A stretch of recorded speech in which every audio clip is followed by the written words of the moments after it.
और आइए इस वक्त की बड़ी खबर आपको बताते हैं। झांसी से बड़ी खबर, जहां पर मऊरानीपुर में बाबा बागेश्वर पर हमला हुआ है। यात्रा के दौरान धीरेन्द्र शास्त्री पर फेंका गया है मोबाइल फोन। यात्रा में फूलों के साथ फेंका मोबाइल फोन, धीरेन्द्र शास्त्री के चेहरे पर लगाए मोबाइल फोन। ये बड़ी खबर आपको बता रहे हैं। 9 दिन की यात्रा पर निकले हुए हैं। पद यात्रा के दौरान देखिए मोबाइल फोन फेंका गया है फूलों के साथ साथ। और जो जानकारी मिल रही है, चेहरे पर चोट भी आई है धीरेन्द्र शास्त्री की। मारा है हमको, मोबाइल हमें मिल गया। एक्सक्लूसिव तस्वीरें आपको दिखा रहे हैं। 9 दिन की पदयात्रा पर पहुंचे हुए हैं। आज पदयात्रा का 5वां दिन। झांसी से गुजरती हुई ये पदयात्रा, जिस पर भारी संख्या में पदयात्रा के साथ जुड़ते हुए लोग और धीरेन्द्र शास्त्री की बातों को सुनते हुए लोग आगे बढ़ रहे हैं। झांसी से गुजरती हुई इस पदयात्रा में देखिए किसी शख्स ने फूलों के साथ एक मोबाइल फोन दे मारा। धीरेन्द्र शास्त्री के चेहरे पर ये मोबाइल फ़ोन लगा है और सुन भी रहे हैं आप उनको। वो कह रहे हैं कि फूल के साथ ये मोबाइल हमारे को दे के मारा गया है, अब ये फ़ोन हमारा हो गया है। लेकिन देखिए ये बड़ा हमला आप कह सकते हैं। भारी संख्या में इस समय लोग सड़कों पर मौजूद हैं झांसी में, जो कि मऊरानीपुर से गुजरती हुई इस पदयात्रा का हिस्सा बन रखे थे। जहाँ पर बाबा बागेश्वर पर हमला जो हुआ है उसकी तस्वीरें भी हम आपको दिखा रहे हैं। एक्सक्लूसिवली ये तस्वीरें आप देख सकते हैं। बाबा बागेश्वर ना सिर्फ पदयात्रा बल्कि संभल में हुए अभी हिंसा के लिए भी सुर्खियों में रहे हैं। अश्विनी और जानकारी देंगे इस खबर पर। अश्विनी, ये तस्वीरें हम दिखा रहे हैं, बड़ा हमला हुआ है, गंभीर चोट आई है क्या बाबा धीरेन्द्र शास्त्री को? क्या कहा जा रहा है, कौन था वो शख्स जिसने ये फोन देके मारा है? देखिए अभी तक उस शख्स की आइडेंटिफाई नहीं हो पाया। उसका मोबाइल जरूर कब्जे में ले लिया गया है। बताया जा रहा है कि बाबा पदयात्रा निकाल रहे थे, इसी दौरान एक मोबाइल काफी तेज आकर के बागेश्वर धाम के चेहरे पे लगता है और वो मोबाइल भी पकड़ लिया जाता है। ये निश्चित रूप से सुरक्षा में बहुत बड़ी चूक है। जिस तरीके से हुजूम उमड़ रहा है और इस संभल की घटना को लेकर जिस तरीके धीरेन्द्र शास्त्री कड़ी प्रतिक्रिया दे रहे हैं, उसको लिहाज से ये कहीं ना कहीं मोबाइल फेंकने की जो घटना है उसको देखा जा सकता है कि मोबाइल जानबूझ करके फेंक करके मारा गया है। सुरक्षा व्यवस्था में बड़ी चूक सामने आई है। नहीं, बट आप भी अश्विनी, आप भी इस पदयात्रा के साथ आगे बढ़ रहे हैं, क्योंकि आप लगातार जानकारी हमें दे ही रहे हैं, तस्वीरें दिखाई रहे हैं। तो ये जो पदयात्रा चल रही है, अब इस शख्स की धरपकड़ के लिए आगे कार्रवाई की जा रही है, नहीं की जा रही है? क्योंकि पंडित धीरेन्द्र शास्त्री तो देखिए आगे बढ़ रहे हैं, उनके लिए पदयात्रा महत्वपूर्ण है और वही मायने रखती है, इसलिए उन्होंने फोन उठाया और वो आगे चल पड़े। लेकिन ये सुरक्षा में एक बड़ी चूक है, ये जानना बहुत जरूरी हो जाएगा कौन था वो शख्स जिसने ये हमला किया है धीरेन्द्र शास्त्री पर। ये कंचन, एक बात आपको बता दूं, यहाँ से जो सुरक्षा व्यवस्था में चूक पड़ी है, क्योंकि जिस तरीके से प्रतिक्रिया धीरेन्द्र शास्त्री संभल को लेकर दे रहे, खासतौर से हिंदुओं की एकता को लेकर के दे रहे हैं, वो बहुत बड़ी चूक है। कि आज पहला हमला मान सकते हैं कि पहला हमला हुआ है।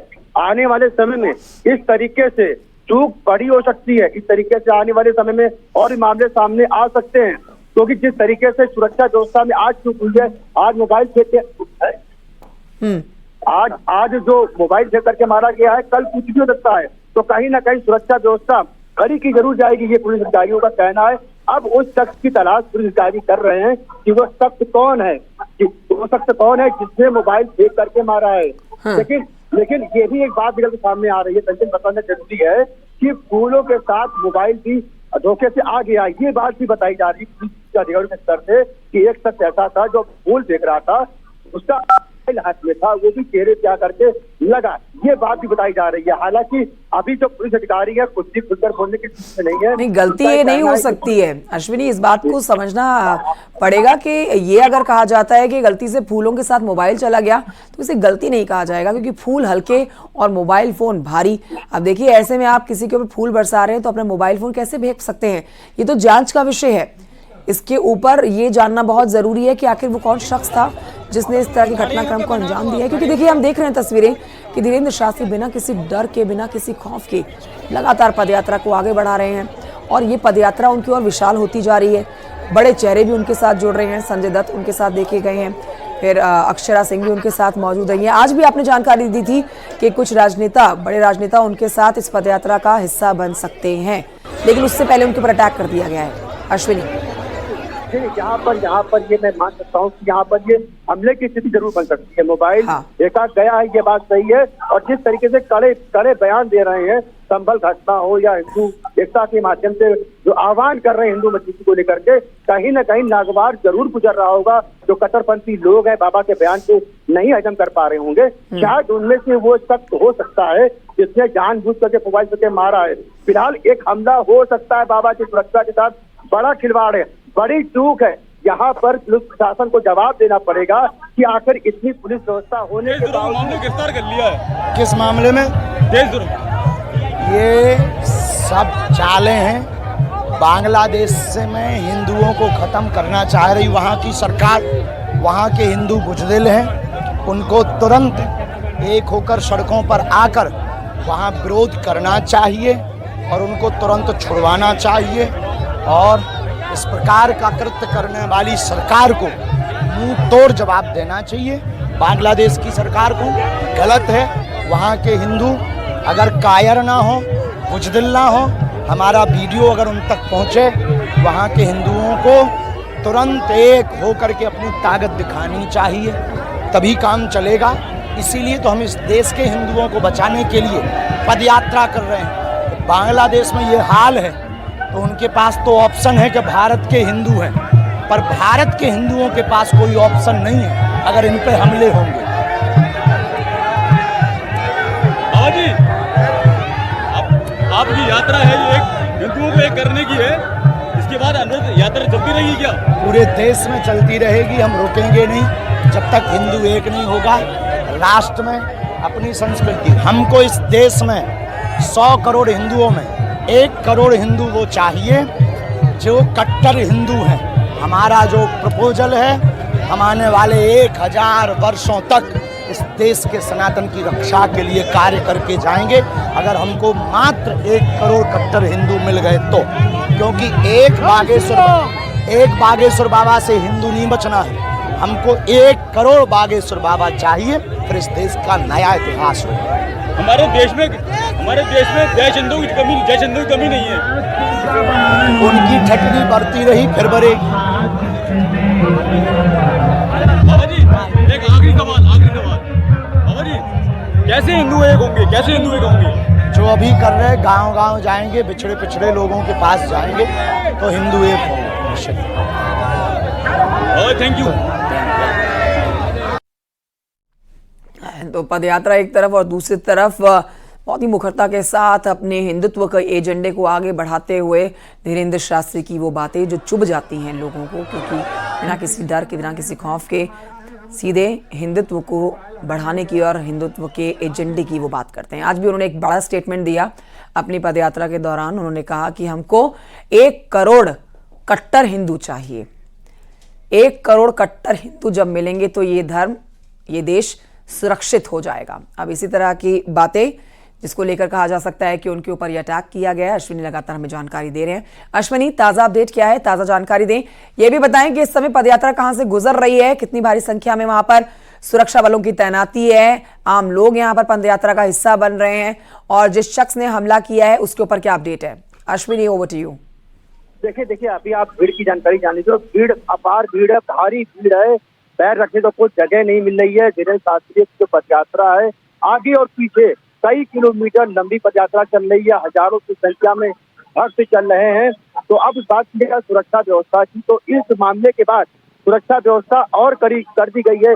पंडित धीरेन्द्र शास्त्री की पुलिस सूचना में बताया जा रहा है कि उनका जो सुरक्षा घेरा है वो और बढ़ा दिया गया है। वहाँ जो पुलिस कर्मियों की तैनाती और ज्यादा कर दी गई है। अब एमपी के जो पुलिस अधिकारी हैं उनका भी कहना है कि उनकी भी जो पुलिस फोर्स है, एमपी की जो दिवाली पुलिस फोर्स है, उसको भी लगा दिया गया है। जो घेरा था, रस्सी का घेरा था, उसको बढ़ा दिया गया है। अब जो बाबा की जो सुरक्षा व्यवस्था को लेकर के बेहद पुख्ता हो गए हैं, बेहद चौकन्ने हो गए पुलिस, यूपी और एसपी दोनों पुलिस चौकन्ने। जिस तरीके से मोबाइल तेज गति से आकर के चेहरे पे लग रहा है सीधे धीरेन्द्र शास्त्री के, ये बड़ी चूक है, बहुत बड़ी चूक है। और इसको लेकर के आगे अभी यात्रा 3 दिन और होनी है।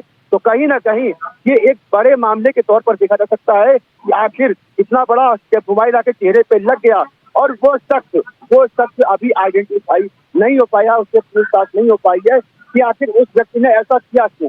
मोबाइल जरूर धीरेन्द्र शास्त्री ने अपने हाथ में उठाया और उन्होंने ये कहा भी है कि जिसने भी हमें मोबाइल फेंक के मारा है, हमारे हाथ इसका मोबाइल लग गया है। तो खुद ये बड़ा बयान, खुद ये बड़ी बात बोल रहे हैं अब यहाँ बड़ा सजा तमाम सवाल उठते हैं कि जब इतना सुरक्षा व्यवस्था तैनात है, घेरा है, रस्सी का घेरा है, उनके जो कर्मियों का घेरा है और तमाम लोगों का घेरा है, तो ये बड़ी वारदात है। ये बड़ा मामला कैसे आ गया, कैसे धीरेन्द्र शास्त्री के चेहरे पर मोबाइल लग गया, इसको लेकर के बड़े सवाल उठ रहे हैं। अभी यात्रा आज पूरे दिन चलनी है, अभी यात्रा 2 दिन और चलनी है, तो कहीं ना कहीं सुरक्षा को लेकर के फिलहाल बड़ा सवालिया निशान इस मोबाइल कांड के बाद से जरूर लग जाता है कि धीरेन्द्र शास्त्री की सुरक्षा व्यवस्था क्या वाकई में वो पुख्ता है जो बताया जा रहा है। तो फिलहाल एक बड़ा मामला जरूर सामने आ गया है। अब यहाँ से देखने वाली बात जो होगी कि ये जो मोबाइल लगा है चेहरे पर, ये मोबाइल क्यों लगा है, जानबूझ के मारा गया है, हमला हुआ है या कोई और वजह है।